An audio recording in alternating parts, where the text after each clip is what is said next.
আজকে শুভ দুপুরে বলবো কয়েকটি বিখ্যাত উক্তি। এটা হচ্ছে মুনির চৌধুরীর উক্তি, রক্তাক্ত প্রান্তর থেকে নেওয়া। মানুষ মরে গেলে পচে যায়, বেঁচে থাকলে বদলায়, আর কারণে অকারণে কত কি হয়।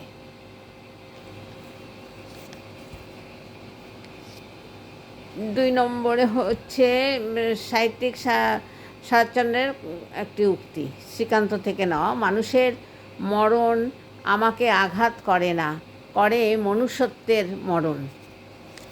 পথের দাবি থেকে নেওয়া। উপজীব্য হলো পরাধীনতার শৃঙ্খল ভাঙা, আর সব্যসাচী নামক চরিত্রের মাধ্যমে দেশপ্রেমের মন্ত্র ছড়ানো। আর যে সমাজ দুঃখীর দুঃখ বোঝে না এবং বিপদে সাহস দেয় না, সেরকম সমাজ না থাকাই ভালো।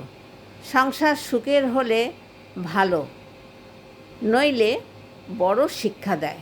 গৃহদাহ থেকে এই উক্তিটি নেওয়া।